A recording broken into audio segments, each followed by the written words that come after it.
Eu vou falar sobre a tokenização de créditos de carbono e sua capacidade de ajudar a salvar o planeta.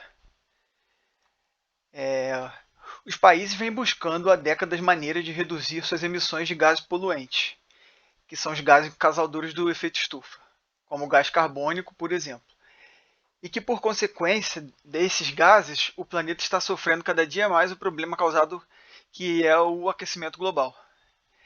Em 2020, o Fórum Econômico Mundial publicou em seu relatório anual de riscos uma informação alarmante. Nesse relatório, falava que os 5 principais riscos ao meio ambiente são desastres ambientais causados pelo homem, a perda da biodiversidade, colapso do ecossistema e aumento na quantidade de desastres naturais. Eles disseram que os 5 maiores riscos são causados pelo homem. Então, eles são capazes de gerar problemas na qualidade de vida de todos os seres humanos que habitam o planeta Terra.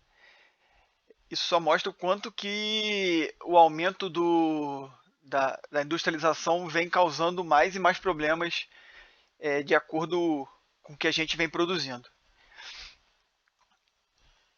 Os créditos de carbono, eles são moedas, né? Ele se baseia no mercado cuja funcionalidade é controlar as emissões de gases carbônicos, dando incentivos econômicos para quem se propõe a alcançar as metas de redução. Quem conseguir reduzir a quantidade de gás carbônico no meio ambiente produz créditos de carbono. Então, se a pessoa tem uma plantação com grandes árvores que são capazes de consumir gás carbônico, essa pessoa gera crédito. E esses créditos podem ser vendidos para quem produz uma grande quantidade de gás carbônico.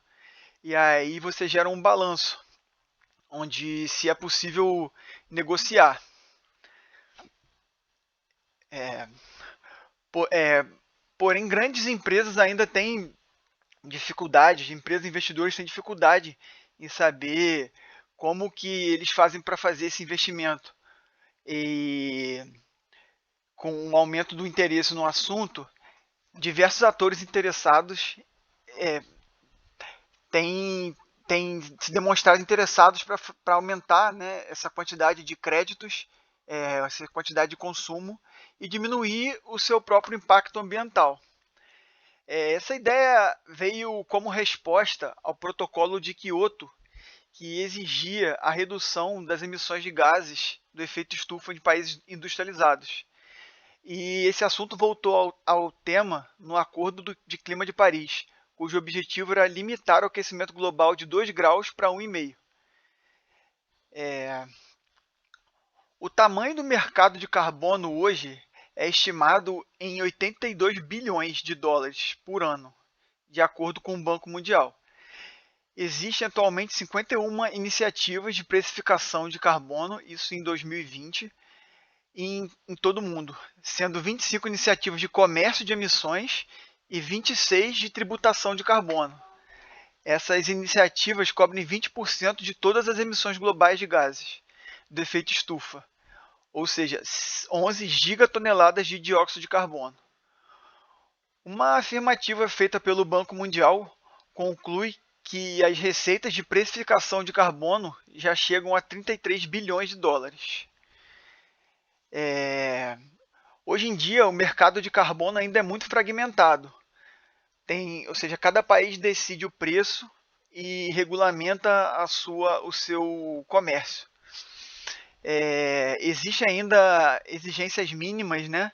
Como, por exemplo, você precisa comprar pelo menos uma quantidade de créditos.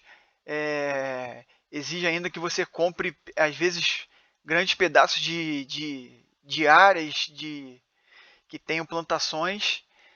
E ele ainda é muito localizado, ainda é muito feito entre países, né? Ou dentro de cada país. Mas esse mercado vem mudando. O Acordo de Paris já prevê o comércio internacional de carbono e seus ativos. E aí exatamente que entra a blockchain, né? Porque com a tokenização de ativos,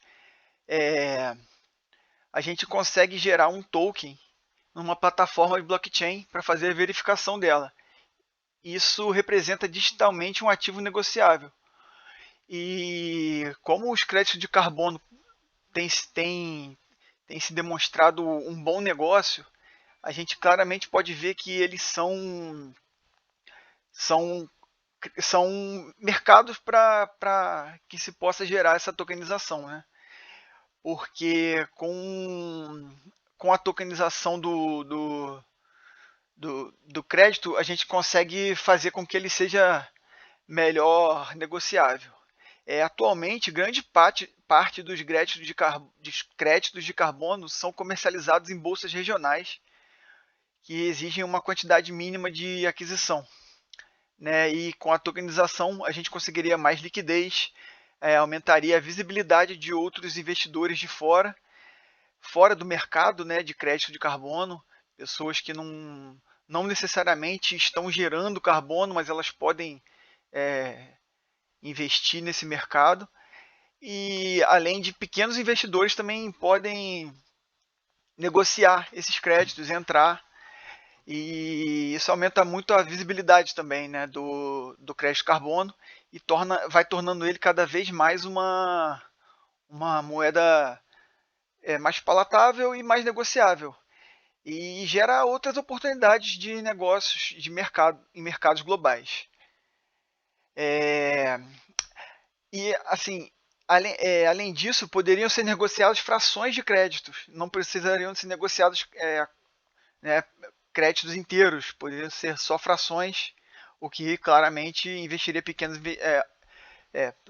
atrairia pequenos investidores e atrairia também mais empresas a poder investir nesse negócio, né? Pequenos produtores também de, de áreas de carbono poderiam entrar no meio, e isso vai gerando cada vez mais na necessidade, né? Pessoas vão vendo a oportunidade de gerar crédito de carbono e podendo negociar, sendo cada vez mais fácil, né? Não necessariamente você só pode negociar se você tiver grandes terras, você pode negociar você tendo pequenas terras ou alguma quantidade de terra, e aí você negocia por fração desse crédito de carbono. E a utilização da blockchain, a gente ainda consegue fazer a verificação do, do crédito, que ainda é um problema, ainda tem créditos falsos sendo vendidos por enquanto, e aí com a utilização da blockchain a gente consegue verificar a legitimidade do crédito, além dele isso se torna mais fácil, se torna instantâneo, né? E o que facilita nesse caso, né? A utilização da blockchain também, ela pode ter algum empecilho, porque não, e só mais uma coisa também. Se a gente conseguir utilizar uma blockchain conectada a IoT, a gente consegue fazer uma ligação precisa entre o impacto ambiental dos projetos e os créditos alocados para esses projetos. E aí a gente consegue fazer as medições de redução de carbono. Ou seja, é uma oportunidade também. A utilização de blockchain, ela pode gerar alguns empecilhos, né, que as pessoas vão precisar aprender a utilizar, o que no caso é padrão, né, mas é um passo, né, para a pessoa fazer. E pode aumentar a volatilidade do crédito no início, enquanto não houver liquidez suficiente, né, o que pode gerar um problema para o mercado. Hoje em dia, já existem sistemas de negócio de crédito de carbono. Uma empresa brasileira que faz esse negócio é a Moss. Ela é líder global na comercialização de crédito de carbono em blockchain e alcançou a marca de 100 milhões de reais destinados a projetos de sustentabilidade e prevenção envolvendo a floresta amazônica. Todo o valor repassado vem do token MCO2, que foi desenvolvido pela empresa, com uma representação na blockchain em crédito de carbono.